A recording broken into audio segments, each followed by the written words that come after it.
There is nothing to worry about. You're gonna be just fine. You'd be surprised at the things you find when you go looking. God, it knows I'm here. Clear your mind. It knows what scares you. It has from the very beginning.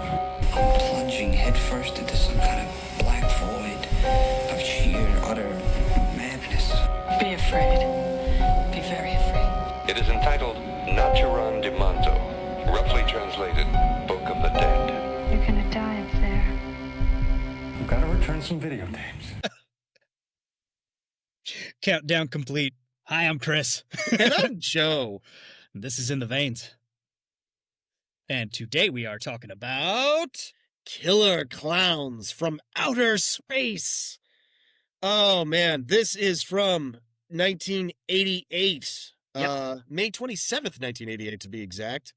And that was part of the problem. That problem, solution.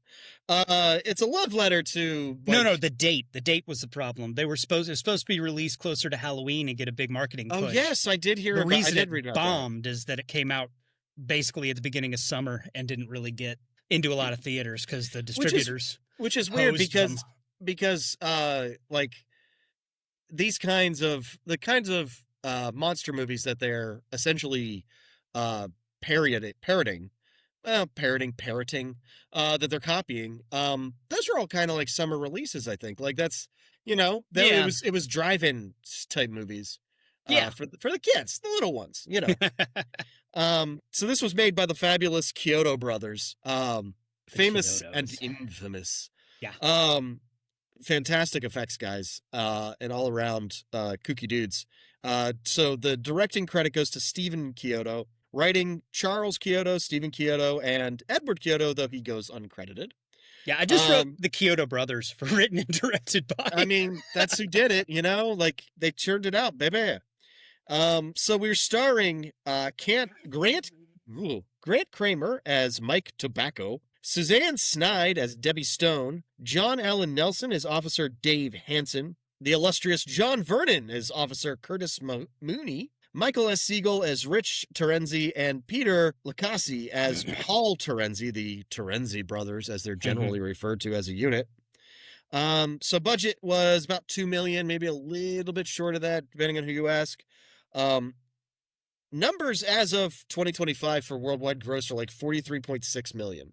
At least that was the numbers that I found. I don't know how true any of that was. Like you said, it very famously did not do well. And no, in fact, it didn't really even pick up its cult following till the early 2000s when the Blu-ray or the DVD with the commentary and stuff came out. Yeah, that's actually the edition of DVD I watched this on. Me too. Me too. No, the midnight, I was aware of it before that. Midnight movies? Midnight Madness? Midnight Madness.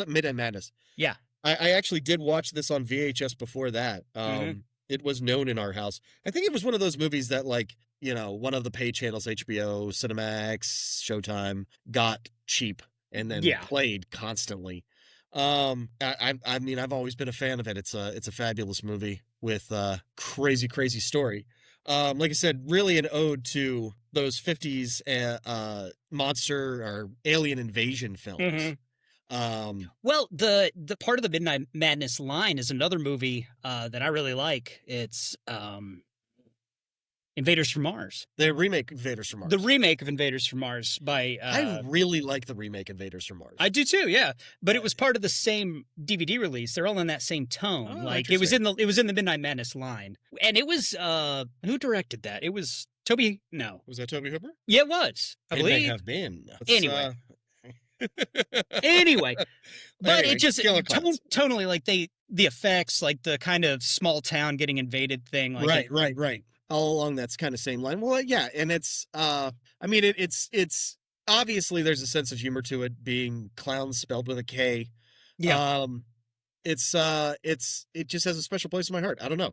It really works. And watching it again now, watching it for this, I should say, it occurred to me just how what's the word I'm looking for? Rapidly paced it was. Like this movie does. It goes moves fast. at a flip.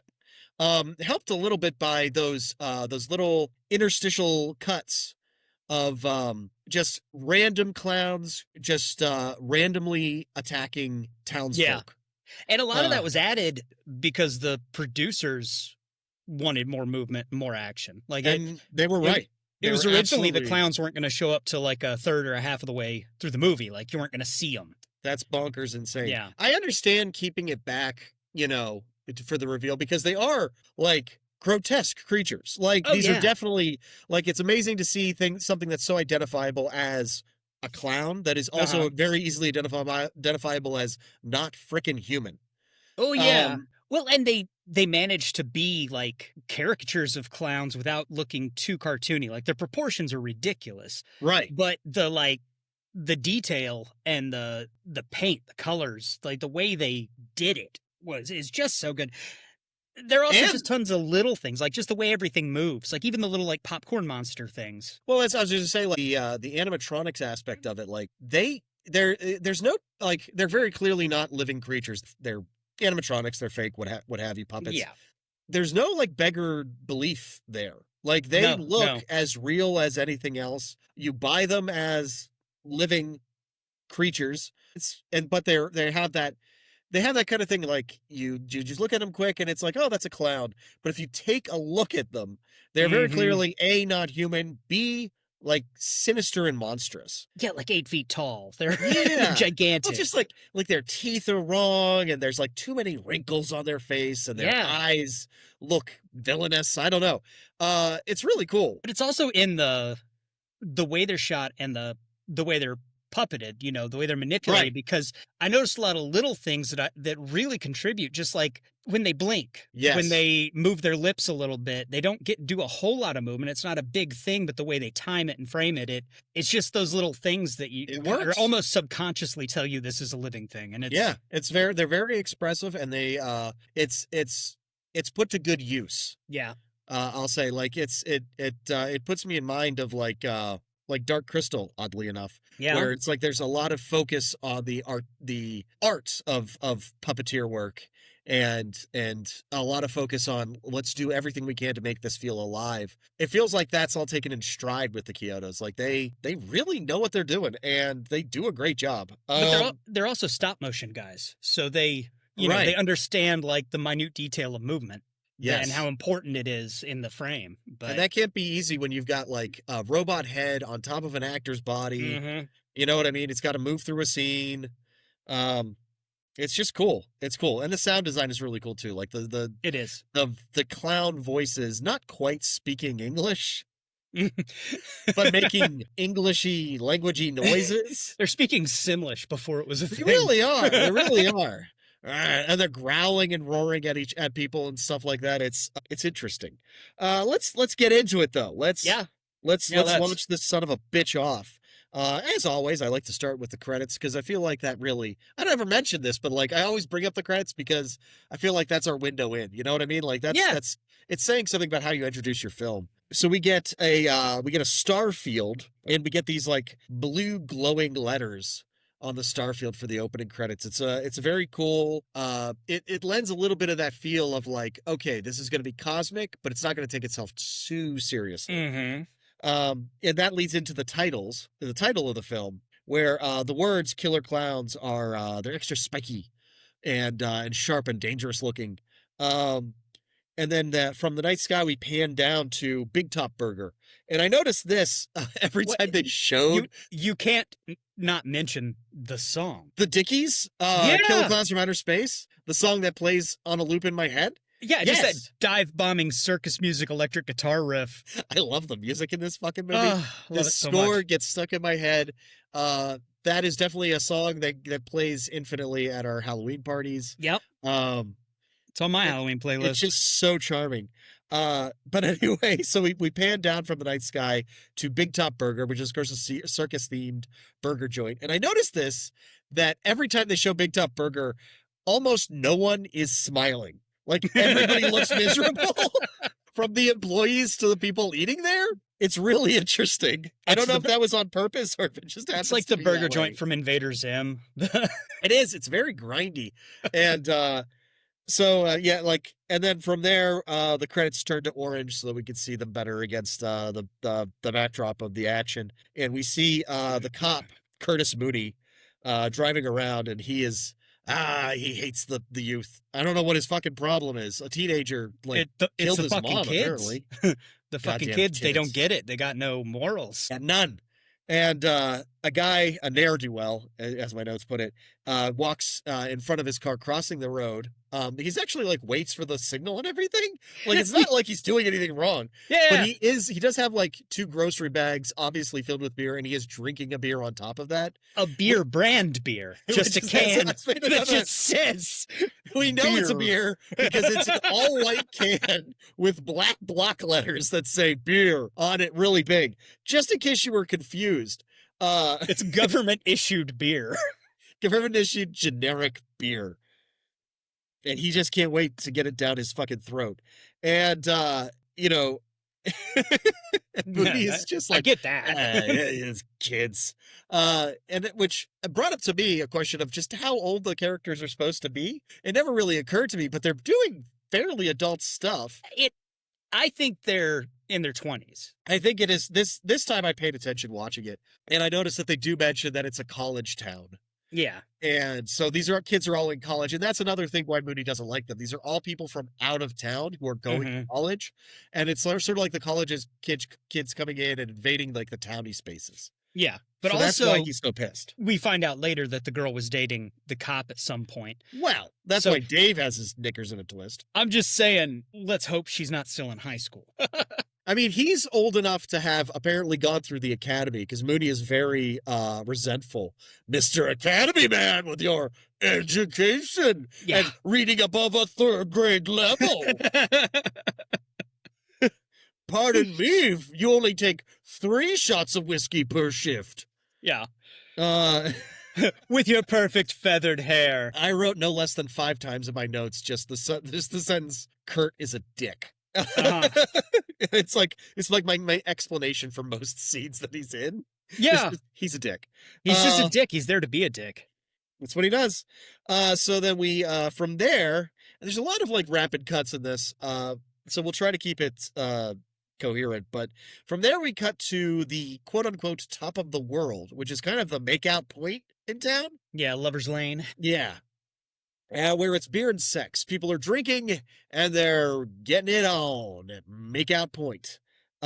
Which seems like an odd choice. You people have homes, presumably. But okay. Yeah, makeout points are for high school kids staying away from their parents, not for That's- college kids. That's why it's confusing to me because Yeah. totally there's certain things that these people do that feels like much younger. Yeah. And I Well- feel like that comes from like that 50s movie influence where they would be teenagers. They just they wouldn't be drinking. Yeah. Instead, they'd or be smoking cigarettes. They don't like a want. goddamn They're avoiding American. their roommates or whatever. But I guess, like the characters and their names, some of them are directly from people the Chiodo Brothers actually knew. Right.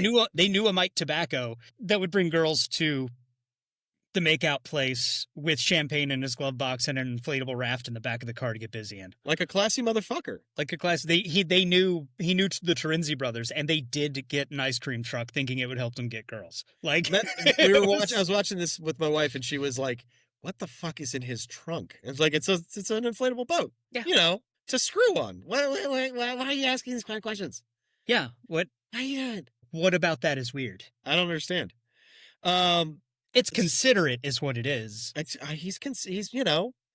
So the Terenzi brothers, as you mentioned, show up in their ice cream truck. It should be noted that the ice cream truck has a giant clown head on Yes. top of it. That becomes important later. That's called foreshadowing. Um, so they pull up, and over their loudspeaker, they're talking about the line that always sticks out for me is "cool off those hot lips."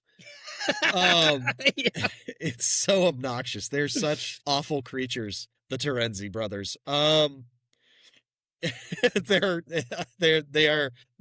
like they have this plan that getting an ice cream truck. It feels like they talked each other into it, and neither of them really knows where the plan started. Yeah, and yeah, they're constantly blaming each other for things that they clearly did themselves. Right.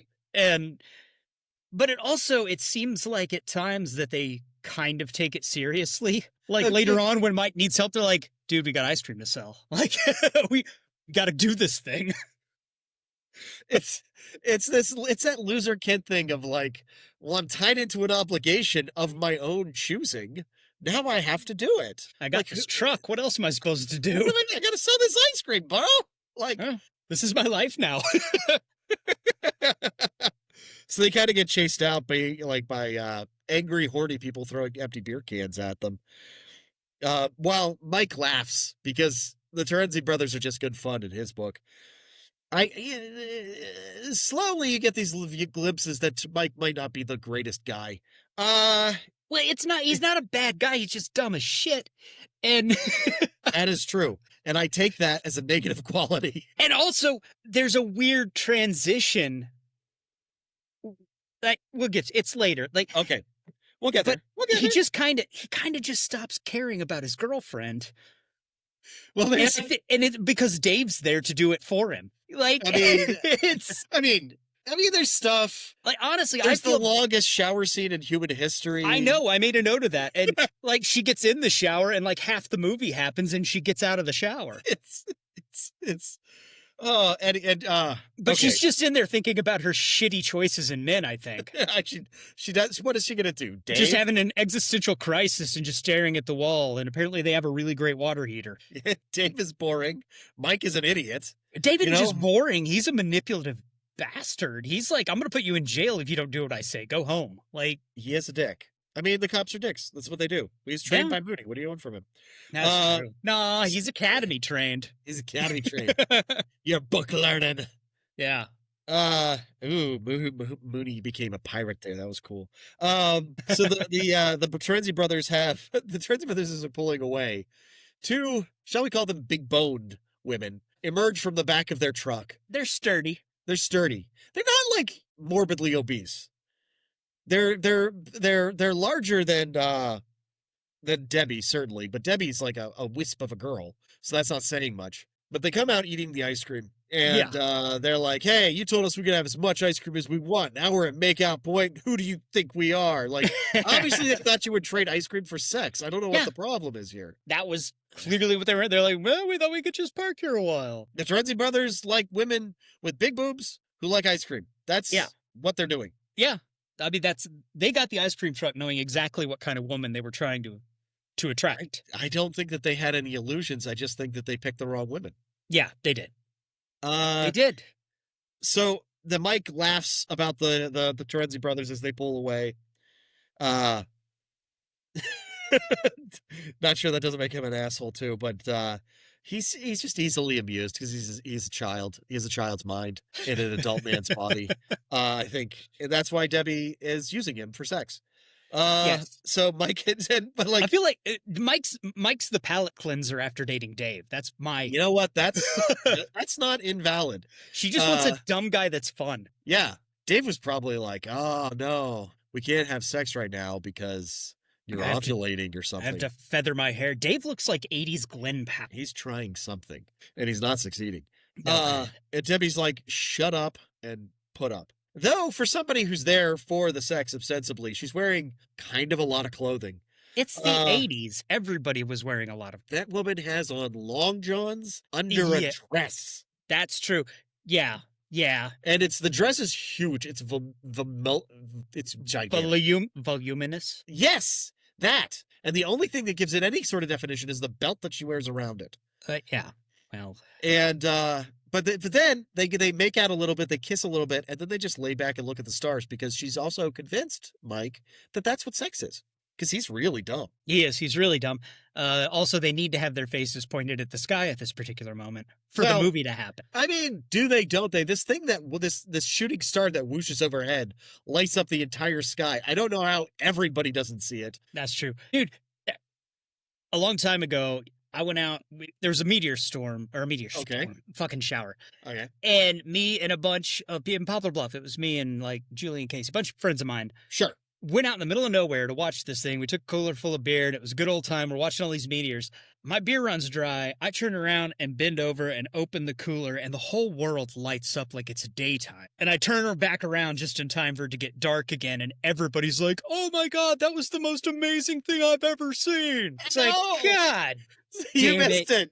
But you missed still it. knew it happened because of how bright it got. That's the Yeah. scale of this thing that shoots overhead. It's true. Okay, that's fair. So like it goes overhead or whatever, and there we hard cut to a redneck in the woods, presumably nearby, with his dog Pooh Bear, and he sees it too, and he gets excited because it's gonna make him rich. I don't know where this town is located. Appalachia? See, yeah, I see this guy, and I think hillbilly more. Hardcore. Yeah. So yeah, I'm thinking the Carolinas, West Virginia. I don't know. It was shot in California, but it's, This guy's off of a set of a different movie. Like just straight up. well, they borrowed him from the Beverly Hillbillies. And we're gonna get us rich, Pooh Oh, I mean, Bear. he straight up uses words like hornswoggle. He really does. Oh God. So the dog is named Pooh. Yeah. And so he follows it and he finds the circus tent. And he loves the goddamn circus. Just fucking loves it. He's Yeah. super excited. This dude's a little touched in the head too. Oh yeah. He's been drinking all day. He's exploring around trying to find the entrance. He hears his dog whimper behind him and he turns around and goes back, just finds the bandana that the dog had around its neck, which is awfully dark. I think we see like a hole open and a Yeah, it does. Yeah, clown like the hand net. reach through. I think it's a net. I Oh, think is it the net? Okay. Yeah. And so then he goes and he gets instantly he goes Super Saiyan. He's just super pissed. He punches the tent and I guess we're supposed to infer that his hand bounces off of it like he had punched like a steel wall or something. Yeah, it's super solid. It's not a fabric It's tent. not fabric, which begs the question, like, what were you doing punching it if you thought it was flexible fabric? Ow. He goes and grabs one of the 5 ropes. minutes ago, he thought the damn thing was Haley's Comet. So Right? Well, that's true. He goes and grabs one of the ropes that are presumably holding the thing down and gets a nasty electric shock for his troubles. And then he's on the ground, hooting and hollering, as they say. And a clown shows up and is horrible and shoots him with a ray gun. And we cut away. Yeah. To Officer Curtis in the police station. Officer Curtis Moody brings in two punks that he arrested. He said that they were He said that they were publicly intoxicated in the park. And it's two guys that are just like, dude, we were just drinking. Like, yeah, they're just normal dudes. We had a little wine. It's a nice night. We were out in the park. What's the problem? Yeah, they're super nice guys. And the one dude has like, he's got black hair, but they've done it like bozo hair. Like Right. it's sticking out on the sides with a poof on top. Right, but they're super reasonable, and Mooney reacts like they spit in his mother's face. Like he's so angry with them, and he wants to beat the shit out of them. And and of course they're from the college, and Dave has to play the arbiter and be like, "Why do you have to come into town?" And they're like, "Because it's our town too, dumb shit. We live here." Yeah. And he's like, whatever you want to do with them, Mooney, I guess. And Mooney's like, I want to violate their civic rights. Yeah. And he's like, except violate their civic rights, Mooney. And we get more talking to about, is that what they teach you at the academy? Oh, look at me. I'm not putting people in serious danger. Anyway. God.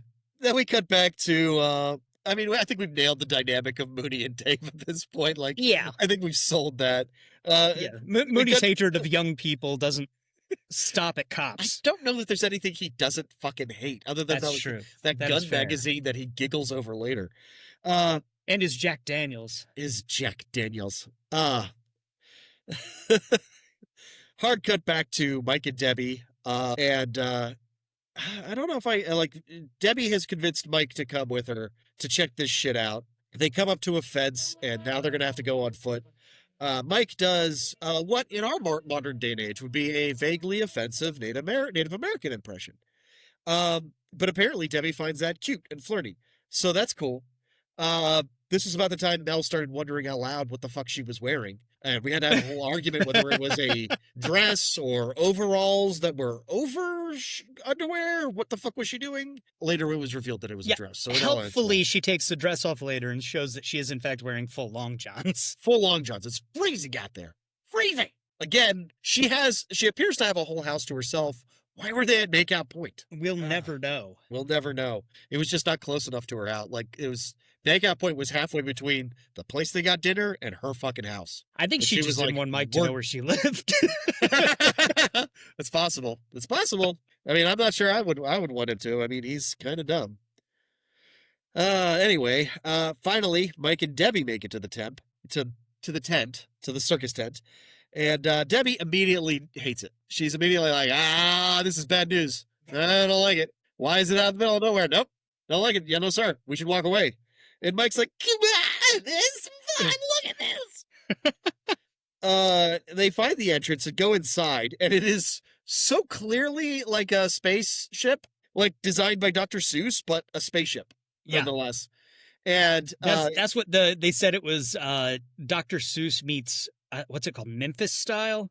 Okay, which is like think the opening credits of Saved by the Bell and Pee-wee's Playhouse. Oh, like geometric shapes, bold colors. Sure, the 80s, the 80s, the 80s, the background of the 80s. Yeah.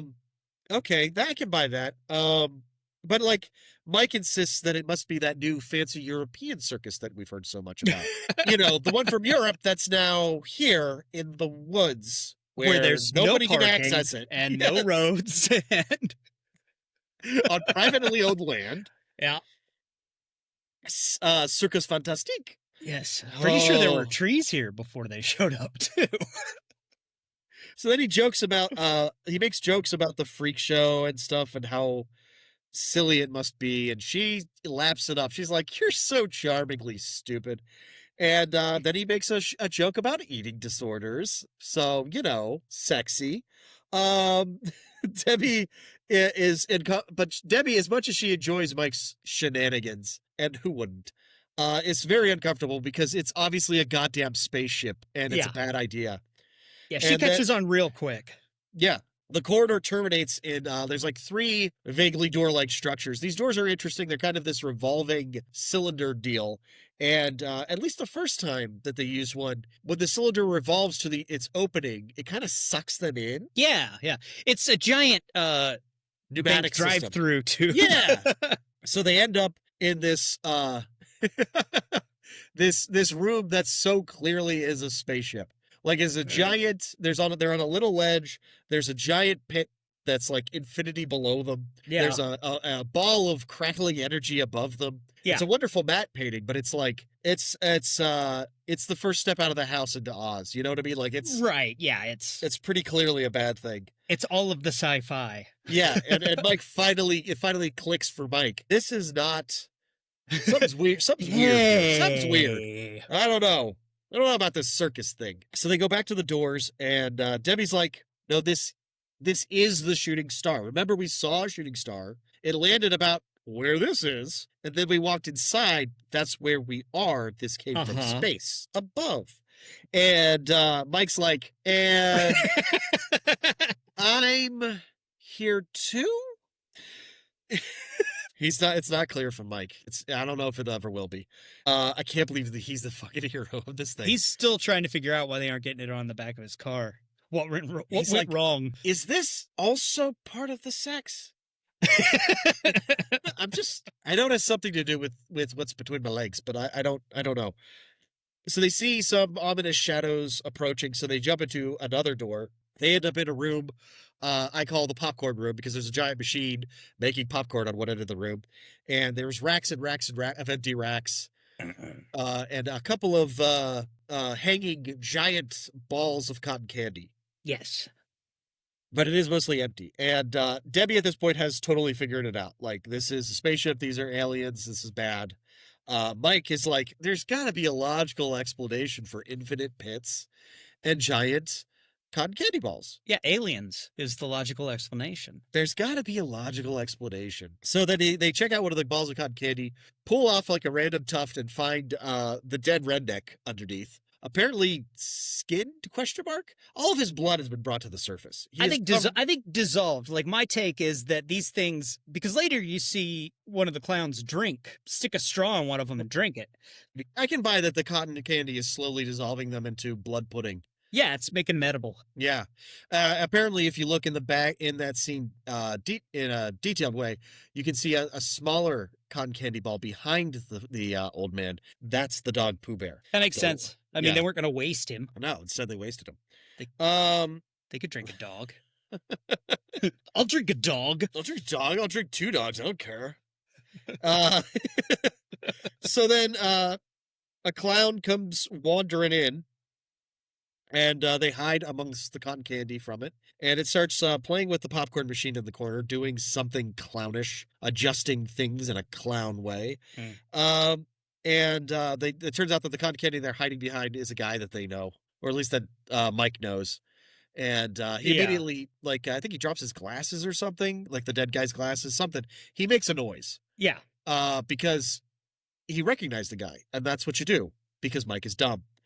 And so then the clown starts chasing him. They get chased. They get chased all through the spaceship and eventually get all the way out to the exit. And a clown shoots them as they go with popcorn from a popcorn gun. And it's specifically shown that the popcorn is flying along the corridor chasing after them, and it finally hits them, and they are just covered in popcorn. And that gun was the most expensive prop in the whole movie. Yeah, because it actually shot popcorn, which is awesome. I want a pneumatic popcorn gun. So then as they're chasing them out, they kind of stop at the entrance, the clowns, and they twist up a balloon animal dog. And then the balloon animal dog comes to life and scents them, and they give chase. Eventually, they make it back to Mike's car, and Mike tries to hit a couple of them with his car. We get a little bit of taste of the fact that the clowns are more or less indestructible. And as he drives away, and it's like, nobody's going to believe us. We got to tell somebody, but who the fuck are we going to tell? Like, who's going to believe us? Right. That there are space alien clowns in the woods coming to get us. So the clowns that they ran over just in order to get back up, it starts slowly walking into town. Meanwhile, at the police station, they get to the police station, and Debbie, turns out, knows Dave. Perhaps in a biblical way. When they get there, they just like crash into the police car. Yeah, Mike is driving traumatized. Like he is, or that's how Mike drives. Yeah. He's just he never really learned. He's just an idiot. He's more of a lay in the back in his inflatable raft kind of guy. Starting to see why Kurt might not like these college kids so much. So they show up, and Dave knows Debbie, and Debbie knows Dave. And Mike is immediately jealous, because he should be, because Dave totally banged Debbie. Yeah. So Mike and Debbie and is still badly hung up on her. Yeah. Mike and Debbie kind of just unload the entire story on Dave. And Dave is like, that's hard to believe. Yeah. And Mooney says the movie title. I did notice that. Mooney gets a little, oh, yeah, sure. Go ahead and believe him, Dave. Killer clowns from outer space. You're a book learning. He even says it with the K on clown because he's that stupid. A hard cut in the middle of it to a clown at the drugstore. The clown is outside the drugstore. It sees like an animatronic ape that they have at the drugstore to attract customers to a drugstore, because I see an ape dancing, woodenly, and I think drugs. Well, yeah. And then the clown just sort of like puts his bag down and starts imitating it. And some girls walk up and they're totally fooled. They're like, oh, that is an ugly animatronic. And then they go into the store. It's a weird little scene, but it happens. So Deb tells the story to Dave. It sounds nuts. Kurt is a dick, but he gets the titular line. We covered that. And there's only 2 cops in this town, apparently. Yeah. And one of them is Dave, and one of them is Kurt. Unfortunately. They're partners in more ways than you know. And Kurt knows Mike. He knows he hangs out with the Terenzi brothers. That makes him evil. Kurt is a dick. But Dave's like, oh wait, why don't you just show me this killer cloud from outer space tent? Why don't you show me where this is? I'll check it out. We'll go from there. Because you have to show me something for me to believe your crazy ass. You're crazy, but I love you. And and also you have to go home. And Kurt is like, go ahead, Dave. Let them make a dummy out of you. But they're not going to make a dummy out of me. Foreshadowing. It's fantastic. I love it. Hard cut to just another scene of one of these many scenes that we talked about of the chaos of the clouds. This time it's a gazebo in the park. So there's a little pavilion set up for a puppet show. And some random guy who is randomly walking through the park, presumably drunk on wine. I assume that's what they use the park for. Just drinking wine. Just drinking wine. He shows up and he's like, all right, puppet show. All right. All by himself. Do you think that, like, the college kids saw Mooney take those two punks away and were like, he's going to be busy violating their rights all night long? Oh, dude, get the wine. We're going to the park. Get the wine. We're going to the park. And this guy was like, I'm coming to the park too. I have my wine. And they were like, we're not going to the park anymore. You ruined it, Steve. You ruined park wine, Steve. Fucking Steve. Spence. Goddamn Spence. So Spence is watching this, and puppet show starts, and it's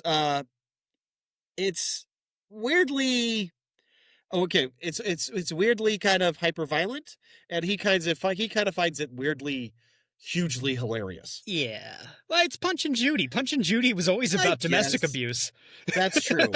But he's like, he's like, this is really good. This is really funny. He's like, oh my God. He is unreasonably into it. So one puppet pulls out a ray gun, shoots the other puppet, that puppet disappears, and he's like, oh my God.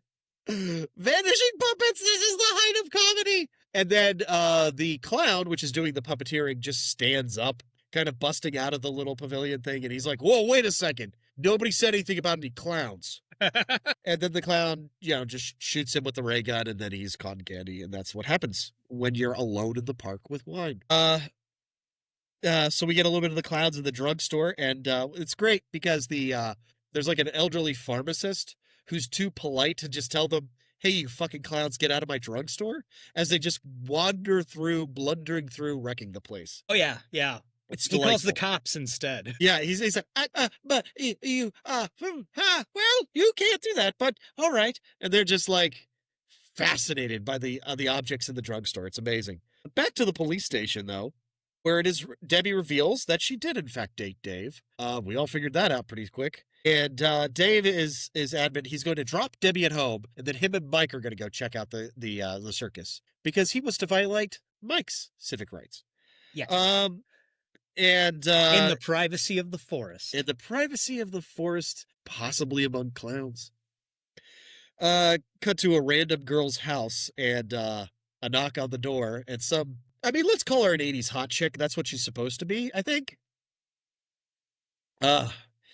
And she answers the door, and the clowns are like, pizza, in a vaguely monstrous clown voice. And she's like, oh, drinking her wine, it should be noted. Yeah. She's like, oh, pizza. What kind of reaction is that? Like, is she just the hottest chick in town? And so, like, randomly guys will send her pizza? Yeah, if you didn't order pizza, this is weird. Clowns delivering pizza is fucking strange. Is every fast food place in this town, like, circus themed? Ooh, maybe. All of the fast food, all of the ice cream trucks, all of the punk dudes' hairstyles. There's an undercurrent of circus running. Christopher, is it a clown college? It was. It was clown school. Oh my God, we cracked it. Oh, no wonder nobody freaks out. Another random house. Well, the pizza guys, like the pizza boxes pop open and there's a clown inside and he shoots her with a ray gun and turns her into cotton candy. Another random house and some like frumpy housewife opens the door and it's chocolates being delivered because that's a thing. And she's like, oh, Murray, you shouldn't have. And then they turn those people into cotton candy too. Meanwhile, Dave pulls up to Debbie's house and Debbie's like, I didn't want Mike to know where I lived. And she wants to talk to Mike alone. So they get out of the car and go to her door and she's like, hey, here's the plan. I'm going to pretend to go home. But then as soon as you guys leave, I'm just going to follow you out there because I'm crazy. And then Mike is like, no, even I, with my third grade education, know that you should not actively put yourself in danger. Like, stay here, stay safe. I'll come and see you afterwards. It's fine. It's fine. So Deb's like, Hi, hi. And she goes inside. Yeah, that's exactly what she does. That's what she says. Cut to the drugstore. The clowns are encountering shaving cream by squirting it at each other's faces. And then kind of like a dish of like makeup powdered makeup. They that blow in. They sneeze into, and it's a big mess. And their hijinks are very clown-like. They are clown hijinks by definition. Dave and Mike make it out to the site where the tent is, and I don't know how to tell you this, but the tent is gone. And Dave's like, "Oh, really? Where this giant tent-shaped hole is, there used to be a tent? There is a giant fucking hole in the ground. It's a suspicious hole. Like, in the middle of the woods." And Dave's like, "You son of a bitch. This was all a big Mooney was right. Goddamn kids." And you can see the transformation occurring. Like a little bit of his hair falls out. It's crazy. Takes a shot of Jack Daniels. Gains 50 pounds. Reaches out of frame and pulls a bottle. Just comes back with the bottle. And then just hands it back. So Dave loses his patience with Mike and cuffs Mike. And cut to a clown, a tiny clown, one of the little clowns, pulls up to a biker gang. This small town, with all of its clown-themed fast food, has a pretty substantial biker gang, I would call it. There's at least like 12 people there. Yeah. I mean, it's a lot for such a small town. So they're not necessarily outlaw bikers. They could just be enthusiasts. They're pretty mean people. They're pretty rough. They're pretty rough and tumble. That's fair. So the clown pulls up on a tricycle, and one of the bikers decides he tells his girl, like, "Hey, watch this. I'm gonna go abuse somebody much smaller than me." And he takes the tricycle and smashes it because he's a dick. And the clown kind of fake cries a little bit, and then again, this is one of those things. He leaps into the air, vanishing, then reappears with giant boxing gloves on almost instantly. And everybody's like, fucking clowns, like, what? No, that's not normal. You should be running. This is the point where you should run. Yeah, he just displayed superpowers. What are you like? Why are you messing with this? But the biker is drunk. Presumably, he's already been to the park and drunk his wine. And he's like, "What are you gonna do? Knock my block off?" And the clown uppercuts him, and in fact does knock his entire head off. And it's really well done, and honestly, just like a little bit shockingly gory. Yeah. It's in context of the rest of the movie, it's like the goriest split second. There's really not a lot of like hardcore gore effects in the film. No, there's not a lot of blood. No. But this guy's head comes off and it looks good. And then the head looks really good landing in the trash can. Yeah. Everybody freaks out though and scrambles and runs. It's very fun. Cut to Big Top Burger, because we're not done with that fucking place yet. And there's a kid who's kind of bored and sitting there eating food. Bored like everybody else is at Big Top Burger. And she looks outside to the play area, and it is, I mean, I don't know what time it is at this point. It must be pretty fucking late, don't you think? It seems like it. Like, it was dark when the movie started, and it's later now. Right. I mean, but it's also the way everybody's dressed. This movie to me says Halloween. Okay. Like, I feel like it's fall because everybody's wearing sweaters. And I was going to talk about that. That is, yeah. And so, sun goes down a little bit earlier. Speaking of Halloween, I believe when this comes out, it'll be October. Is that not correct? Is that what we said for the release schedule? Yeah, I think this one might be. Happy spooky season, people. I intended to put that at the top of the episode, and I didn't. That's what editing is for. That's what editing is for, he says. The editor.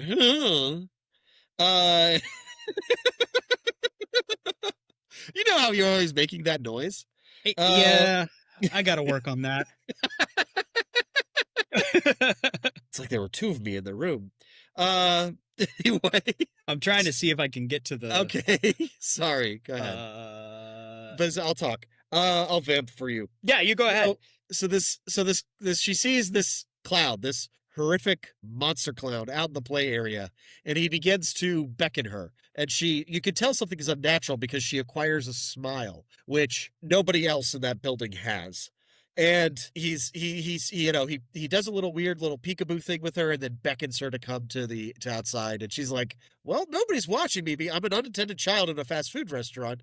Let's In the do 80s. something in the 80s. In the 80s. Let's do something dangerous. You're practically encouraged to get kidnapped. Like, So she starts heading outside. yeah. This one ought to drop on October 6th. So Awesome. Happy Halloween, motherfucker. happy Halloween month. Happy spooky season. If things go well, there'll be you. 2 more episodes before the end of the month. We'll do our special episode the week of Halloween. I can't wait. This movie's actually going to be on that special because we talked about this. We'll talk about more. Yeah. We'll We'll get there. But it is going to be on my list. But so we reveal through camera work that the clown has a comically oversized mallet behind his back. And is beckoning the child with the other hand. Yeah. He is clearly intending horrific violence on this child, the likes of which they're honestly used to at Big Top Burger, I believe. And he is thwarted when the parent. What do you think the meat is, Joe? You don't see a lot of other kids in this movie. Why do you think nobody else is smiling? That meat is made out of children who smiled at Big Top Burger. So the parent comes running up and thwarts him by being like, "Hey, wipe that smile off your face unless you want a big burger. Come back and finish your food." Yeah. Actually, no. What she says is along the lines of, "You're not going anywhere until you finish," which means that if the kid had just eaten their burger, they would have been allowed to just wander off into the night. Well, it's the store. It's the place's like child play area. That's true. That the clown is in. So she thought that the kid was just going to the child play area because cloud blindness. Because fast food places used to be fun. They used to be. They used to be fast. They used to be food. Huh? Okay, They used to be places. They used to be places. Cut back to Dave, and he's on his way to violate Mike's civic rights, and he drives past Makeout Point, and it is abandoned. There's just a bunch of cars there, but no people. So he goes to kind of check it out, everything, and there are no bodies left. There's just cotton candy fucking everywhere. Like he opens up a car, and the interior is just spider webs of cotton candy everywhere. Yeah, and to his credit, and probably tremendous disappointment, he does realize pretty quick that he can't violate Mike's civil rights now because he was right. Yeah. Something like Debbie, I don't know. Where are you going? No. He like immediately lets Mike go. He's like, "Fuck, the guy was right." Yeah. He goes. He's like, "What's going on? Come on, let's uncuff you. We got to do this shit. Apparently, clouds are real. What the hell?" So they're driving. They back at the police station. Kurt Moody, Officer of the Year, is I swear to God, he's reading like a gun enthusiast magazine and laughing. Yeah. That is what he is doing with his evening. So he gets a phone call about clouds and obviously assumes that it's some kind of massive prank set up specifically to make just him look stupid. Obviously, people are calling all the time like, "Oh, there was a murder on 15th Street. Yeah, right. I'm going to show up there. You're going to be like, "There's no murder, stupid." And then you'll laugh and point. Just like everybody always did my entire life. I got to go to the park. I got to beat some kids up. And the fucking guy gets like call after call saying the same shit's going on. He's just like, everybody's in on it. Is it so hard to believe that assholes in clown costumes are running amok? He gets like a million 911 calls, basically tells everybody they're full of shit, and then a clown walks in. Yeah. What you do, quote unquote, in a drugstore. They're doing shopping, Joe. I love it. They're doing the shopping. And it's just uncanny and weird and creepy, and he is freaked out. And of course, Kurt is just like, while he's on the phone with him, and he's like, "Come on, man." And he gets another phone call about a woman, or about a guy. He's like, they took my wife away in a balloon. And he's like, "These people, those Terenzi brothers, those sons of bitches. If I ever catch them, their rights are never going to be not violated." The pharmacist screams over the phone and is cut off.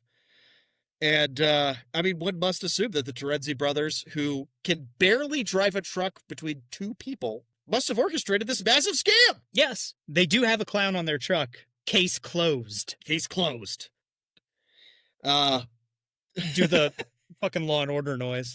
Dun. Got the dick part right. So hard cut to, this is the shot that uh, legend has it, spawned the entire movie. A guy is driving along through the night, and he looks out his window and sees a clown. No car, just a clown driving next to him. And like the headlights are on the toes of his clown shoes. It's brilliant. It's brilliant. And that was the genesis, the seed of this thing was, what's the scariest thing you could see driving along a road at night? You turn to your left and you see a clown and he's just keeping pace. Yeah. Like, that's pretty fucking unnerving.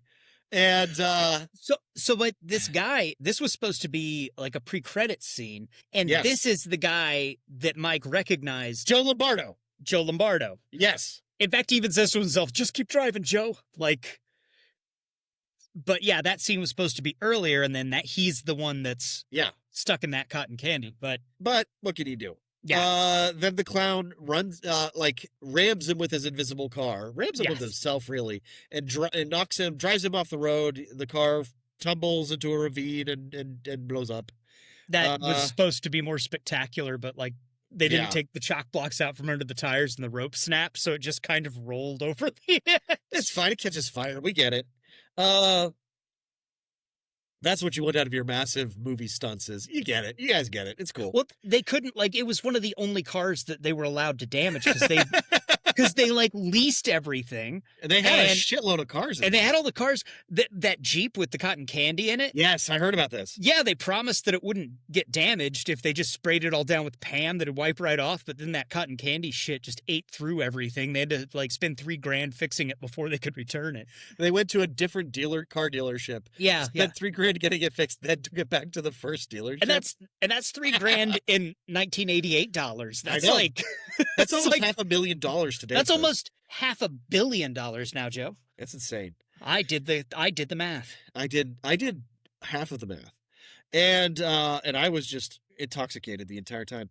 So then, cut to Debbie, and she's getting ready for a shower. So she is shedding clothes, but don't worry, it's still going to be clean. She has kind of a lot of clothes to go through.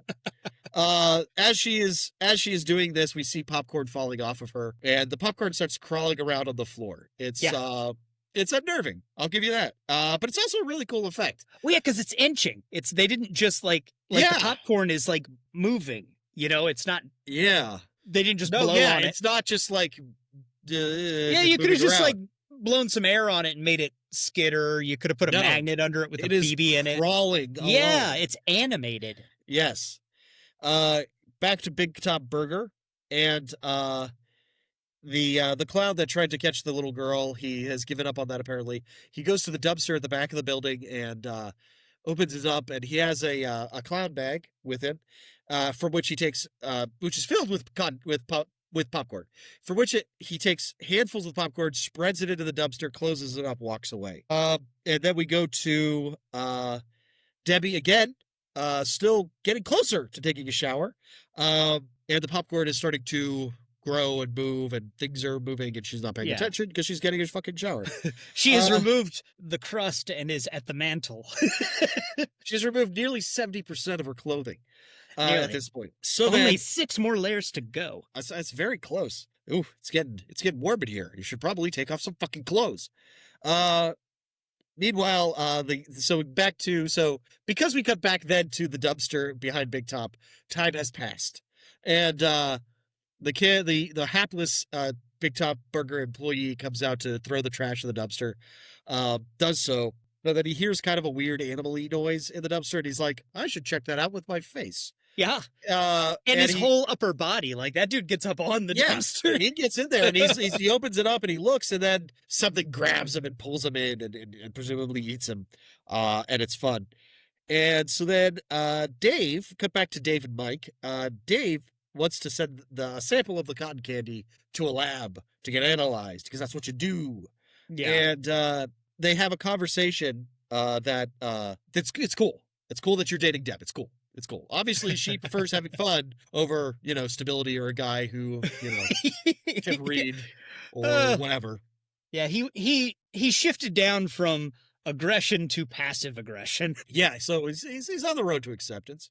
Cut to a bus stop, and there's all these people. There's a diverse crowd of individuals actually waiting at this bus stop in the middle of the fucking night.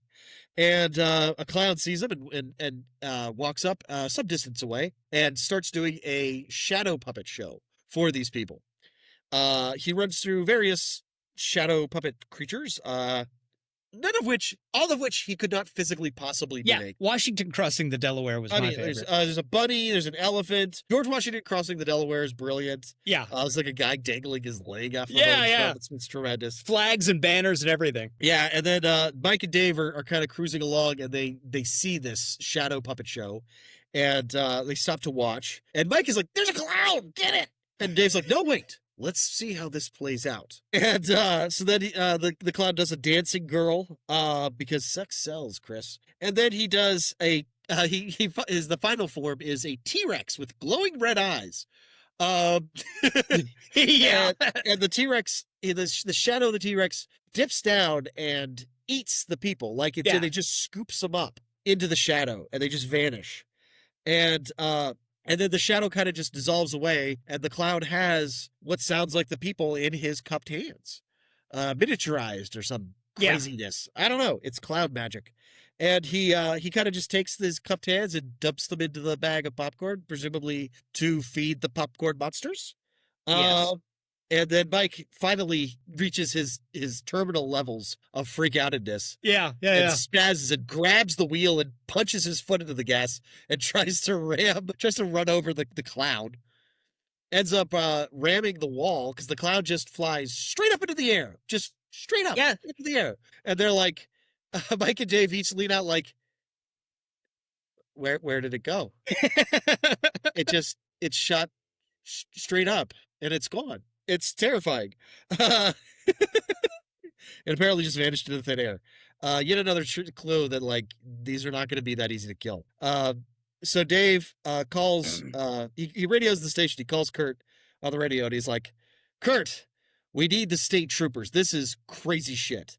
And Kurt's like, "They got to you too, Dave. Yeah, they got you again, too." all the 911 calls and an actual other cop telling him that shit's going down. He doesn't care. Nope, it's not real. I refuse.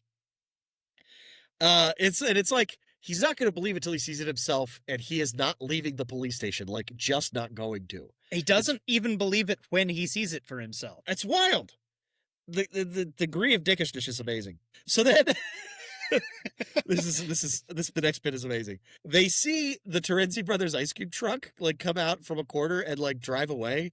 Then they see the Terenzi Brothers chasing after it. Yeah. They're nonplussed by the fact that this is a runaway ice cream truck because it's like, it's the Terenzi Brothers. They could do that kind of shit all the time. Yeah. And Mike's like, "I'm going to go catch up with the Terenzi Brothers because this is kind of bumming me out." And Dave's like, "I'm going to go back to the police station and do police shit. I'm gonna have to call the troopers myself, I guess. I don't know." Yeah. So Dave goes back to the police station. Mike starts chasing after the Terenzis. We hear the truck crash off screen. By the time Mike gets there, they've caught up to their crashed truck, which is not damaged in any significant way. No.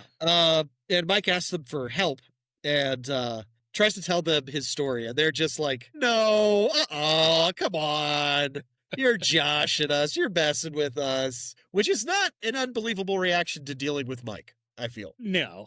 Mike finally convinces them to take him to Debbie's place to check on Debbie by telling them that Debbie has an amazingly bad lie. He says, Debbie has two beautiful roommates with big boobs. And they're like, "Do they like ice cream?" And he's like, "They fucking love it." And the Terenzi Brothers are on board. They're excited to be a part of this endeavor. Totally come on. It's just, oh God. One of the Terenzi Brothers is a state senator now. It's amazing. No. Just like the Animal House afterward, like one of those guys ran for state senate. So Kurt back at the police station, he's watching the phones ring while sitting back and smoking his cigar, congratulating himself on not getting caught in solving mysteries or writing crimes. Like, protecting the public. Yeah, serving the public trust in any way, shape, or form. He's very proud of how bad he is at his job. And then in walks a clown. So Moody is like he's appropriately dismissive. The clown pulls out a flower bouquet and then the flowers spray water into his face, which makes him angry. Violence angry. It's disrespectful. And you know what? It is. So he handcuffs the clown, and the clown immediately just sort of like wanders off. His hands just sort of pop off with the handcuffs. Yeah. And Curtis, yeah. He takes this as a personal insult. And he follows after him. The clown kind of rushes off into the cells, where the two punks, it should be noted, that Kurt caught earlier that evening for drinking wine in public, are complaining that they haven't got their phone call yet or whatever. And Curtis is like, Moody is like, shut up, I'll beat you later. Yeah. And it's like, that is a civic right, and you don't have those right now. Which part didn't you understand? The clown pops new hands out of his sleeves, and Kurt is just so done with this son of a bitchin' clown. He opens the cell door and pushes the clown inside, and then he takes his nightstick and he cracks the clown on the back of the head. Yeah. And the clown zero effect. The clown's head spins around, and Kurt is unnerved by that, as he should be. And the clown grabs the bars as he closes the door on him, and he's like, "You'll stay in there, you bugger. You're a bad person. I'm the boss. I'm in charge. I'm in charge." So the clown pulls out a like a blow tickler, and he blows it. Oh yeah, the party. Yeah, and the blow tickler. That sounds awful. That's what they call it in England. I don't know what we call it here. I'm not even joking. I got that from a British TV show. I'm gonna Google blow tickler and see if I don't get arrested. The clown pulls out a blow tickler, blows it, and at the end of it is a monstrous hand, and it grabs Moody by the throat and yanks him into the bars. And I was fucking right, wasn't I? Yeah. It's a party horn. Party horn? That doesn't also even known as a describe... blower or noisemaker. Okay. Paper or plastic tube which may be blown in to create a sound. Does not the term blow tickler most accurately describe that, though? I don't want it to, though. So he tickles him with his blow. And he knocks Moody out, and then turns to the punks who are in the cage with him, and they're like, "So what are you in for? We're gonna die now, aren't we?" They picked the wrong night to quietly drink wine in the park. I'll tell you that fucking much. So to exercise their right to be in public and to consume beverages that they are definitely old enough for. There's in fact a hard cut showing that Deb is now in the shower, and shit is growing in her room. Popcorn is growing into monsters because she's given it so much time. Cut back. Cut away from it. I don't give a fuck. We cut away again. And Dave arrives at the police station. And he finds he goes in to find that the lights are all out, and there are these giant red footprints that lead to the cells. Yeah. So he follows them, and in the cells, the footprints start going like up the walls and shit. And he sees that the two punks have been cotton candied, so they're fucked. And then he goes back into the main room, which has their desks and everything. And he finds the clowns sitting at Kurt's desk, and Kurt pulls up. The clown pulls up Kurt's body, which he's using as a ventriloquist puppet. And he's bled from the corners of his mouth. So it's made these lines like a Charlie McCarthy. Yeah, he's got the ventriloquist puppet like lines and stuff, but it's all drawn in blood. Yeah. Like he's got rosy cheeks, but it's just blood spots on his cheeks. It's genuinely creepy. This is the only time this is the only time that the clowns directly communicate with the humans. Yeah, in English. Yeah, it's very interesting in that sense. And the clown... what's up? They fucking stole that for Independence Day. When the thing grabs Data and slams him against the window. Absolutely 100% fucking true. Absolutely 100% fucking true. Yeah. Unbelievable. I can't believe I never put that together. I only just now thought of it. That is wild as shit. The clown says they have a little bit they have a little conversation that the clown says through the Curtis dummy, "You're not gonna make a dummy out of me, you fucking dick." Foreshadowing pays off, and he says to him, "Don't worry, Dave. All we want to do is kill you." And then the clown, with a gross noise, pulls his hand out of his back. Yeah, it is a wet suctioning noise. Schlump. Yeah, He pulls his hand out of Kurt's back and kind of shakes the gore off of it, and then gets up to attack Dave. Dave pulls out his gun and shoots at the clown to no real effect until he accidentally hits the clown's nose. The clown's nose blows up it explodes like a little balloon. It pops. Yeah. And then the clown begins to spin in place and shoot sparks and eventually just explodes. So that's how you killed these clowns, it turns out. But it's like a dry, small, sparkly explosion. Yeah, it's cool. It's fine. And, it's just what you do. So Dave radios the state police for backup and heads out to Deb's. Meanwhile, driving the ice cream truck, the Chiodo Brothers do not believe Mike's story pretty expressly. Right then they turn a corner and see the clowns marching through town. Oh yeah, the whole street's full. The street is full of people in cotton candy bundles, and the clowns are going through with this giant vacuum float thing, this giant vehicle-sized vacuum, just sucking up cotton candy people. Well, yeah, like it's cool because it shows them in like second-story windows leaning out and throwing cotton candy, just tossing the people out doing it. We gotta get these guys. We gotta get this shit loaded up, guys. We're on a clock, and you sort of get the full scale of things because they are systematically going through and taking out the entire town. And there's a lot more of them. You never see more than this is. Like one of the only times you see more than a few of them in one place. Yeah, there's kind of like this and like the end scene just before Clownzilla shows up. Just because I don't think they had that many. The clown costumes are expensive. Well, yeah, they made like 4 basic head shapes, right, and ran copies of all of those, and then did different makeup on each of them and different costumes and stuff for them. But they had like 4 molds and then a separate one just for the Clownzilla at the end. But yeah, I mean, they knew what they were doing. They knew how to. No, it's cool.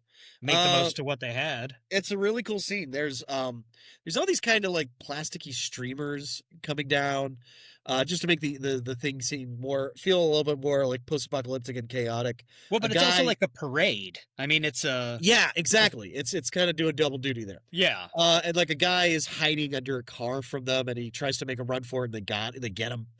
And it's just sort of like it's I guess you're going to fucking believe me now, aren't you? There they are, doing like I said they were doing.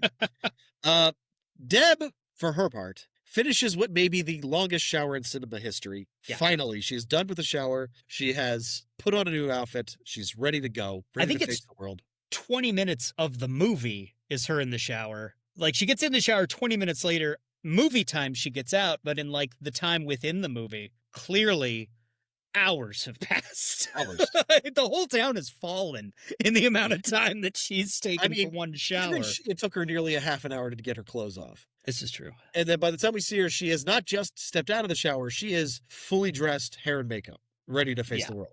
It's quite a lot, but still, it's a hell of a long shower. So she's fully dressed, and she goes to throw something in the hamper, and these what the popcorn has grown into attacks her. They're essentially like crazy looking snakes with clown heads and big fucked up teeth. So I kept coming across things saying that this was the larval form of the clowns. Like these things are going to grow into. I can believe clowns. that. I can believe that. The patterning on the snake body could become the kind of clown clothes that the clowns wear, because they all wear. Despite there being like lots of clowns, they all kind of wear a very similar, very voluminous. Very voluminous outfits. Jeez, I cannot say that word tonight.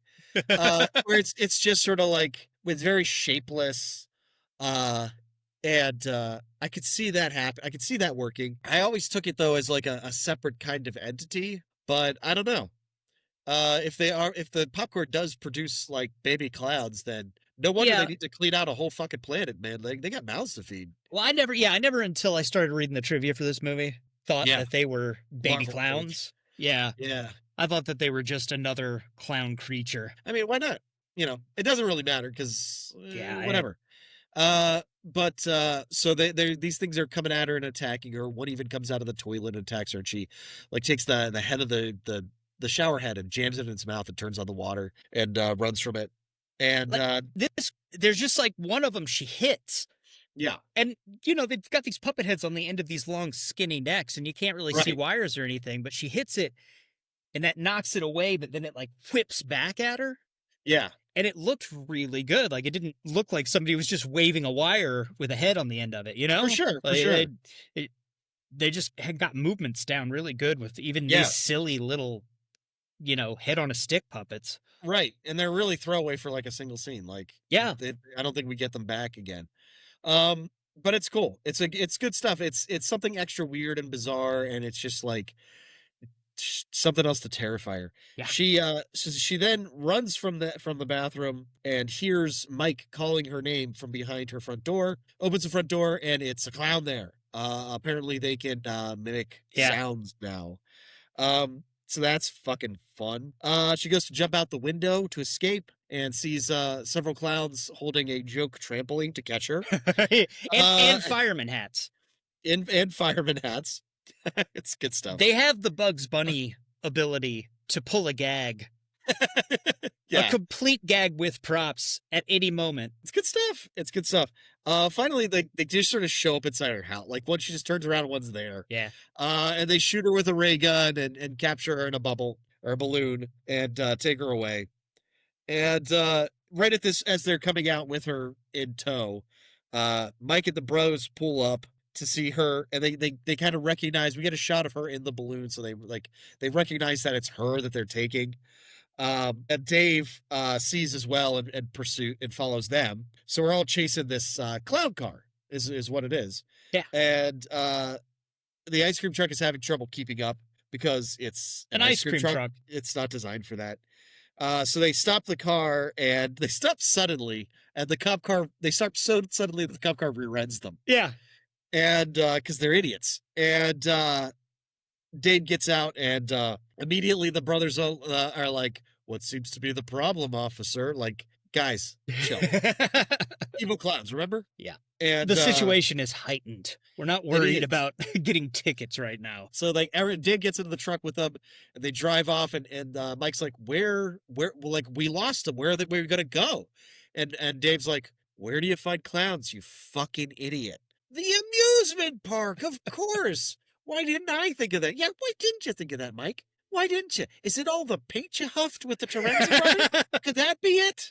The whole back of the truck is just empty fucking spray paint cans and plastic bags. And fucking Maybe if you spent one night when you were 12 not doing whippets with these two assholes, you'd be able to figure out where clowns live. There's never been a can of Cool Whip in the Terenzi's house that wasn't completely flat.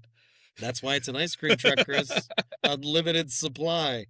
So they go to the amusement park. We cut to the amusement park, rather, and a night guard is guarding the funhouse, as one often does. And he's trying to eat a sandwich.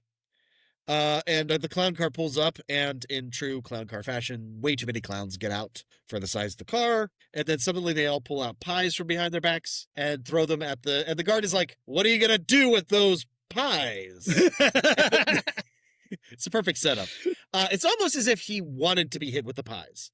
And then he is hit with the pies. But the pies are special evil clown pies. No, don't throw the pies at me. I would hate that. I certainly wouldn't find that arousing at all if I was just covered in whipped topping. They're evil space clown pies, and they dissolve his flesh, essentially. And as the clowns file past him to go into the funhouse, the last one puts a giant cherry on top of it. It's pretty cute. It's pretty good. So then everybody else, Mike, Dave, the Terenzi brothers show up, and they file past this horrific eye skeleton mess into the funhouse. And somebody asks the questions, why are they here and why are they fucking clowns? Yeah. It's the only time we actually put a question to this in the entire movie. And Mike, of all people. Yeah, Mike, from the mouths of babes. he's the from the lips of the fool. And it's a valid point. And we get all sorts of little pseudo-philosophical discussion. Like, maybe they visited thousands of years ago. Mike- and this is where... Mike uses the phrase ancient aliens. Or Ancient aliens. Ancient astronauts. Ancient, yeah. Yeah. Maybe the ancient astronauts thing. Like, they visited thousands of years ago, and this is where we get our ideas from clowns from. Over the years, they evolved into something different. Yeah. And one of the Terenzi brothers says, maybe they were just cruising through space, stopped for a bite to eat. Yeah. Which is as good of an explanation as you're likely to get. Well, and more accurate, given the drinking people out of through straws thing. Yeah. No, absolutely. Absolutely. And they don't, why don't they try to communicate? And they talk about, like, how are we supposed to kill these things? And Dave mentions that you shoot him in the nose, you get the nose, and we're cool. And they pass a giant red button, and like Dave walks past it, Mike's walks past it, one of the brothers walks past it, nobody reacts. The last guy has to press it. Yeah. He has to. Like an idiot. And there's just like a buzzer goes off and like smoke shoots out, but it doesn't do anything. Which is hilarious. And so right out, they come to a door and they're like, okay, everybody stay together. And then immediately the two bros, the Terenzi brothers just fall. Yeah. Like they just drop out of the scene. Into a ball pit. Into a ball pit, as it turns out, where they are greeted by the only two female clowns in the movie. And we know they're female clowns because they have giant breasts. That's how you know. That's how you know. That's science. To which one of the brothers quips, "Are you Debbie's roommates?" Yeah. He's been holding on to that. The vague hope that Debbie does in fact have two giant boobed roommates. And Dave is like, where the hell did they go? And Mike's like, don't worry about them. They'll be fine. I forget entirely about their existence every time they. What does he say? They always land on their feet. They always land on their feet. And then we cut to them in the ball pit. But yeah, like Mike has problems with object permanence, like a baby does. So he's like, when you don't see them, they cease to exist, and then you'll see them again, and then that's when they exist again. That's the way everything works. I sure hope Debbie exists again. He also seems to think that there are supernatural properties to the Terenzi brothers. Like, they're on an alien fucking spaceship, bro. Yeah. Like, you should be worried where they went, but obviously I'm fucking wrong because whatever. So they go through the door, and Dave and Mike end up in the cotton candy room. Only this time, all the racks are filled with cotton candy racks, with cotton candy balls. And so they go looking for Deb's balloon, and they're interrupted when a fat clown walks in with a giant crazy straw. And he just needs a midnight snack. And he goes and he sticks one of these cotton candy things and sucks the blood out of it. Yeah. And then he burps. It's appetizing. It is. Yeah. It's good stuff. You could tell like people were really happy with like the mouth motion on the puppet and stuff like that. It's good stuff. Yeah. No, it's incredible. But it's also gives us like yeah, they are here just to eat people, and that's what they're doing. So then that clown, he gets done and he walks away, and they find the balloon that Debbie is in, and Dave shoots it and gets her out. And it turns out that she couldn't breathe in there. There's no air. I think maybe she's a time lord, like to her, that shower was, a minute and a half, 2 minutes. To everybody else, it was 4 hours. Right. She's in a small bubble with no air, and she lasts probably hour and a half, 2 hours. I mean, presumably. I mean, I don't know, dude. There's no clown shenanigans hijinks to go on in the middle of that, other than like the assault on the security guard at the entrance to the thing. Who knows? Maybe she's just like, there was no air in there. Yeah, there's fucking air. It's fine. They captured you alive to keep you alive. Of course there was air in there. Yeah. I want to know why they captured her alive. They do that with certain people. There are several balloons there. Yeah. Notably, they make no efforts to rescue anybody else. But there are several. Yeah. I mean, like, sometimes you want, grilled tuna. Sometimes you want sushi. Who knows? Fair enough. So then the clowns show up, and we get chased through this place, which is part weird ass like fun house and parts spaceship. Again, There's- like smart design wise, they just built a bunch of modular pieces that they could rearrange into different. Yeah, and it's just like Sets. a black void that they're Yeah. running in the middle of, and there's like, okay, run through these series of doorways. And, Yeah. and we'll shake them as you walk past them and stuff. Through a hallway that's just got piles and piles of just regular old balloons in it. Yeah. Which is strange. And it ends in like a closed door, and they open the door, and there's another door inside, and then open the door, and there's another door inside, and open the door, and there's another door inside. It kind of keeps going. Mike gets exasperated by it very quickly. He says, another door, like 4 separate times in this one scene. It's very weird. And Dave's just standing there with the shotgun doing nothing but getting mad at Mike while the clowns slowly walk up the hall towards them. See why he's getting mad. Mike is opening a door, looking at it, reacting, then opening another. Like, I get it, but time's a wasted, bro. But Dave not only has guns, but knows exactly where to aim, and he's doing jack shit. Well, that's true. So they come into this room that is vaguely arena-ish, I would say. There's a kind of a raised dais built of brightly colored boxes in the center of it. And so they climb this dais, and the clowns pour in from everywhere. Like I said earlier, this is like, I think, this is supposed to be the scene with the most clowns in it. And the clowns are kind of menacing them vaguely in a slow motion-y kind of way. Yeah. I think it can be presumed that it's like they have them cornered. They're gonna take their time and enjoy this. Mm-hmm. But they're not shooting them with their mini ray guns. I don't know. But- Maybe it's because it's the Clownzilla chamber and it's sensitive. Also, the dumbasses barred that door with the shotgun. Like, once certainly they did. got through the door, they jammed it closed with the shotgun. And I'm watching them do it as Dave's turned towards me with his, like, 2-foot-long mag light hanging off of his belt. Well, it might be dark. I'm like, fucking shove that in the door, dude. Keep the gun. It might be dark. They might need a flashlight later. You insane?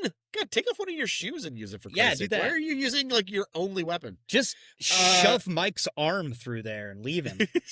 just leave him. He's useless. He's dead to you now. But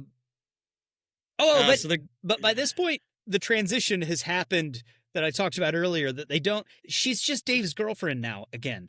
I mean, she's pretty happy to see Dave. Yeah, but like, he's holding her hand. And Mike just isn't even like paying attention to this. Okay, so here's what I think. I think that Dave is an action guy and Mike isn't. Of course. Dave is taking charge and he's getting shit done, and Mike is freaking out, and Deb is freaking out. Yeah. And I think they're both kind of Dave's girlfriend right now. Yeah, but at the very end, Dave is like, got his arms around Debbie. And Mike isn't even fucking phased. Yeah. Mike sits in the cuck chair, bro. I'm not arguing with you. Like, the nature of this relationship is a little weird. Yeah. But, whatever. They like it. Maybe. I mean, she owes him. That's how it works, right? Yep, that's how that works. A series of debts and that are paid. Yep. He had to go into a goddamn clown spaceship to save her ass. She's his now. I mean, that's what she wanted him to do all along. He just didn't do that for her. He won her.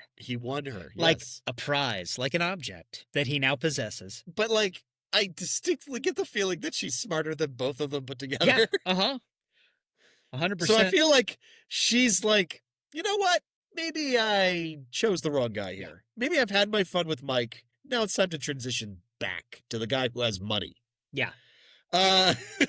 Doesn't make me bang on a inflatable raft in his trunk.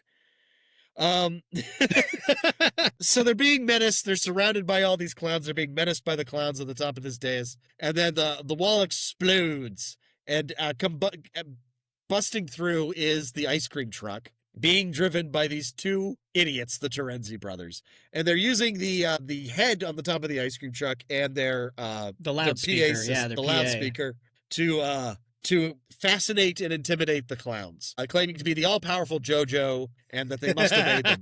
And the clowns, I'm never sure what emotion the clowns are conveying in this scene. You get shots of them kind of going wide-eyed and their jaws dropping. Yeah. And they all freeze in place.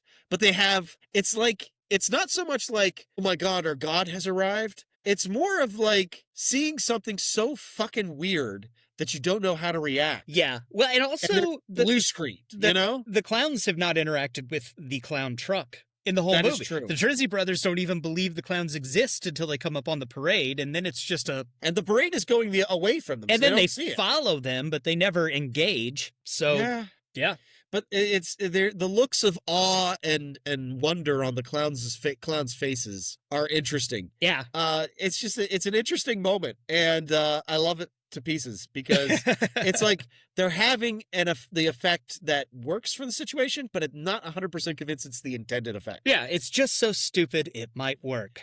Yes, and then it does. Yeah.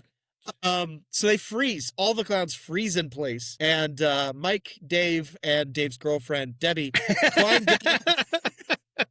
climb down the dais to get in the truck. And I mean, hey, they always land on their fucking feet, man. You know, goddamn Terenzi brothers. They're good to have around. And then as they're getting in the truck, a gong sounds from somewhere. And all of the clowns kind of look up to to this hole in the roof of the arena space and are freaked out and run the fuck away.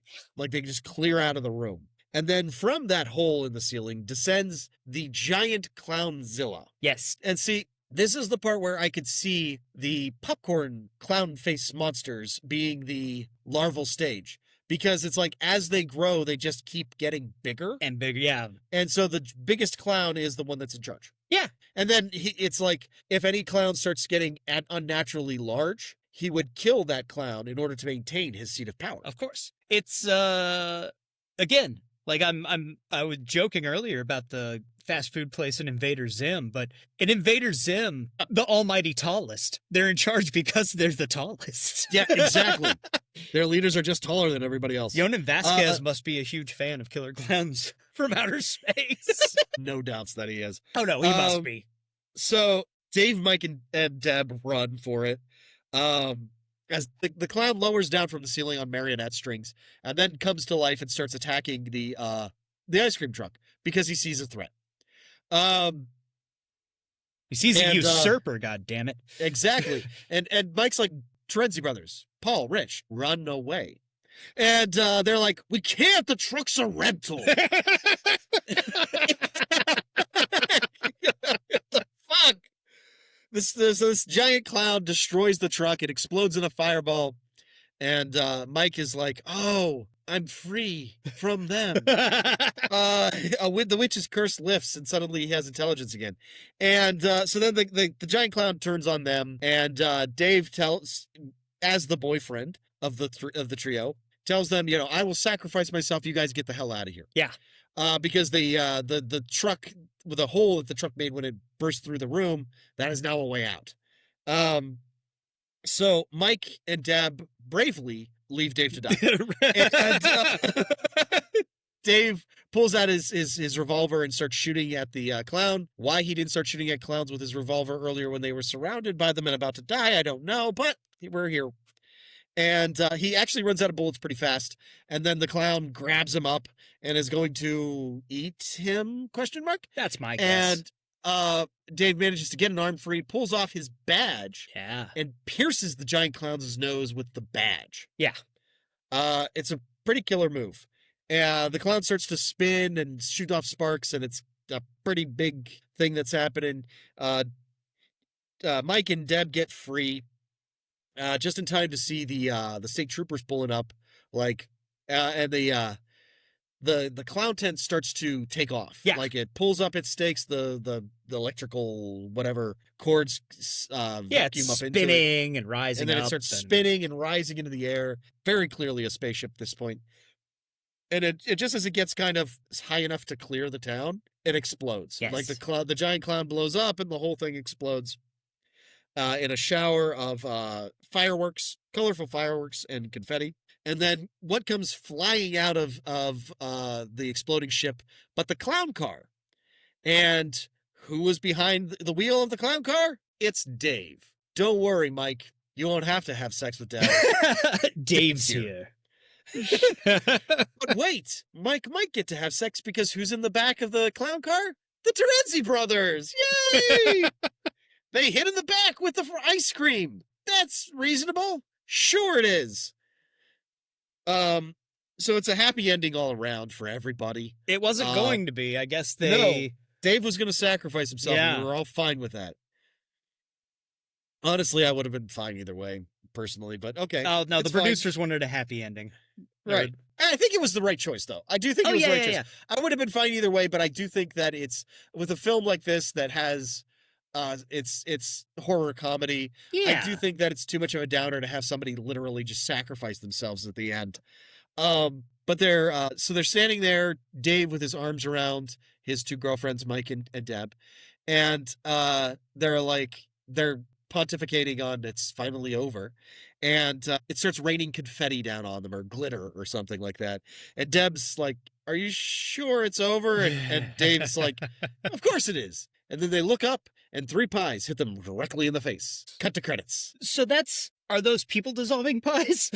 No, I presume that they're just regular old fuck you for blowing up our entire species pies. I guess, but the only other pies we see in the movie dissolve flesh. Just saying. I don't know. Maybe you have to be hit by like 4 of them before the flesh dissolving really activates. Maybe they're just horribly scarred, just deformed. That's a possibility. We never did get a sequel, though. Many a times the Chiodo Brothers have promised one. They've talked about having worked on one for years and years and years and years. They're talking now about like Ryan Gosling producing one. Honestly, with a movie like Killer Klowns from Outer Space, the longer they wait, the more likely I am to enjoy it, because this is not a film to be taken seriously. It's not a proper to be taken seriously. But we're also in sort of a practical effects renaissance right now. This is also true. Low budget practical effects. There's a greater appreciation for now than there has been in the last couple of decades, I really think. Definitely. And I think, like, with something like this, which rests so strongly on not just practical effects, but specifically like Chiodo Brothers and their particular skill. Yeah, stylized. Yes, I don't think that you could get away from that. Yeah. Well,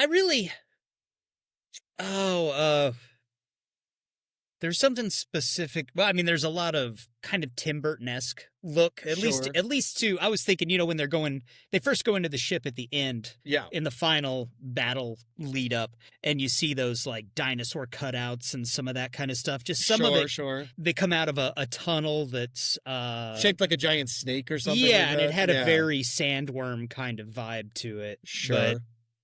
Well, I think even like the design of the clowns themselves, with their kind of like parody of human shape kind of heads. Well, it's funny you say that, because what it really reminded me of when I was watching it, and I looked it up. This actually came before Killer Klowns, but nobody's gonna know what I'm talking about. But do you remember the video for the Genesis song "Land of Confusion"? Yes. All of the parody, the puppet style, caricatures, celebrity parody caricatures. Yes. Yeah. And they're so creepy. And it was like all of the famous people from the 80s. And that shit came out in 86. But like aesthetically, the clowns kind of resemble that look. Absolutely. Yeah, no, it's definitely that style of inhuman, like that's that side of the uncanny valley. Yeah. Call it. I'm sorry, I'm just looking up the video. 'Cause I know some famous people did work on it. Yeah, and they had done like they're British, I think, and they did a show, and Phil Collins saw it. I think they had already done a Phil Collins puppet for some kind of a skit, so he hired them to do the whole band for the video. Right. But it's also one of those bizarre 80s things that is, it's so distinctly 80s. Well, it's very distinctly 80s, but it's not at all threatening, but it is very creepy. Like, yeah, it's that side of, like I said, that side of the uncanny valley. Yeah, where it's like, it's grotesque, but it's not offensive. Yeah, it's just sort of weird to look at. Yeah, it's just definitely not fucking human. But I just think there was a lot of stuff in the 80s that was way creepier than intended. I mean, the Garbage Pail Kid movie comes to mind immediately. Like, it's just disturbing. But like, yeah, I mean, you put enough cocaine in a room and people are going to make bad decisions. Or amazing decisions that we're still talking about today. You know what? You're right. I can't argue with that. This movie certainly feels like it was birthed from a few lines of Colombian marching powder. Oh, yeah. But yeah, so Killer Klowns from Outer Space, to wrap up, is an absolute freaking classic. interesting that a movie that wears its horror stripes so well is that not actually that super violent or anything like that. It's not scary particularly. Well, I mean, no, it's not. There is the head getting knocked off that looks really good. Right. And there's the creepy ass Mooney as a puppet scene. That's that's the scariest scene in the movie. That's the most horrific. That like the as far as as like the tone of the scene, yeah, that's the one that like tries the hardest to be intimidating and scary. Yeah, I agree. You also got like kind of the general grossness of them like drinking blood and the person in the cotton candy thing. Yeah. But it's not beat over the head. It's in a weird way. A lot of like the weird creepiness is those small moments when we linger on the clowns themselves. Yeah. And you have characters you have all these shots of the townsfolk being terrorized and stuff, and you have these moments where the characters realize that this is not a normal clown. And I think those are the really pivotal ones where like the horror part of horror comedy really comes out. But I mean, it's a pitch perfect film. Well, it is for me. I also think that if they did do a remake, so many people have over and over again in this movie, it's like you just said. They see the clown, they're like, oh, it's just a clown. Like a clown should fucking be there in the first place. Like it's no big deal. Right. Forget that. Clowns are not a threat. And then, oh my God, this clown is fucking killer and from outer space. But now clowns are scary. There would have to be a moment where people would be like, be in abject terror of them, and the clowns would have to kind of have that kind of us, that kind of trouble understanding what the hell is going on moment. Or it's just a short film where they land and try to do their thing, and everybody's like, "Oh fuck no," and they just run the other way, and the clowns can't get anybody. I mean, I don't know. I think, I don't know. I would love to see them. I'm sure that somebody could work it out. I think with the way that especially like animatronics have advanced in the last several decades, you could have even more complex and technically proficient puppets and whatnot. And we could even have clowns that go from non-threatening to evil. Oh yeah. You know what I mean? Like in scene. Well, and you could just set it up differently. You could at the beginning of the film make it clear that the circus is coming to town and everybody's excited, but then this thing absolutely lands and everybody's like, it's just the circus promoting the show, you know. Here's the fun part, Chris, is you set it somewhere where there are already a lot of clowns. Like a clown college. Like a clown college. Like a clown college town. As it were. Yeah. Like a town where like the clown convention is coming into town. And then you have the problem of people not knowing which one they're facing. Yeah. and reacting poorly when they're confronted with a clown, even though it's obviously just a guy in makeup. Oh man. That's fun. It is fun. You can have fun. It is fun. Have you ever watched The Mentalist? No. It's a fun show.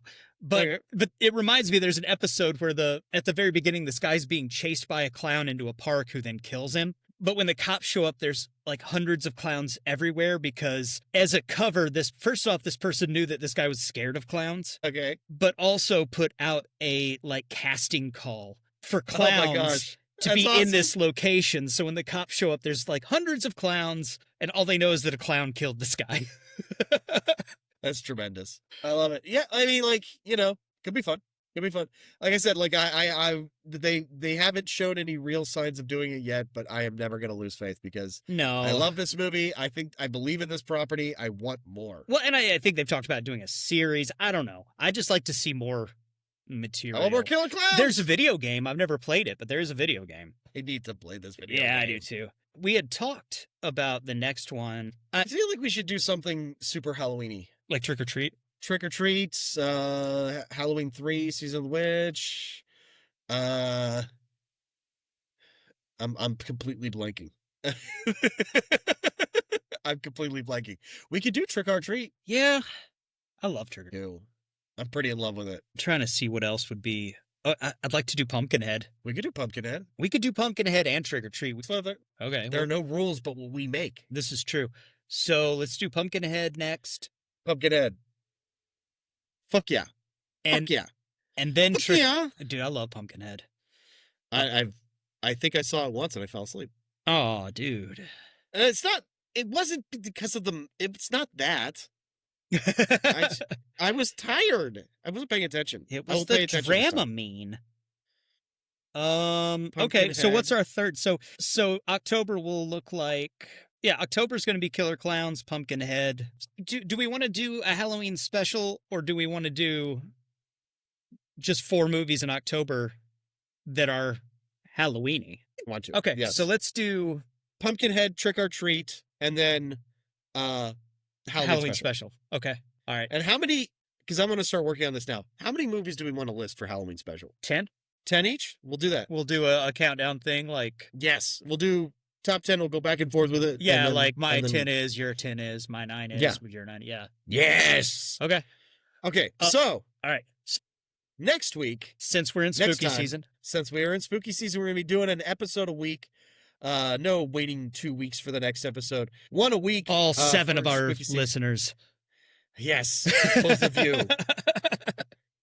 Hi, Katie. Hi, Mel. Hi, me, because I'm definitely listening to this like 3 times.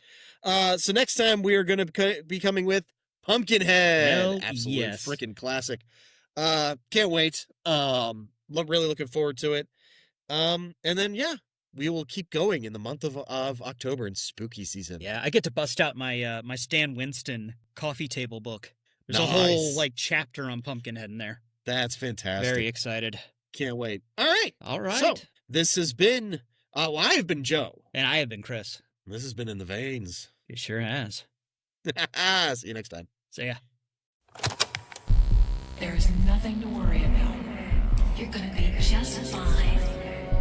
Be surprised at the things you find when you go looking. God, it knows I'm here. Clear your minds. It knows what scares you. It has from the very beginning. I'm plunging headfirst into some kind of black void of sheer, utter madness. Be afraid. Be very afraid. It is entitled Naturan de Manto, roughly translated Book of the Dead. You're gonna die up there. We've got to return some videotapes.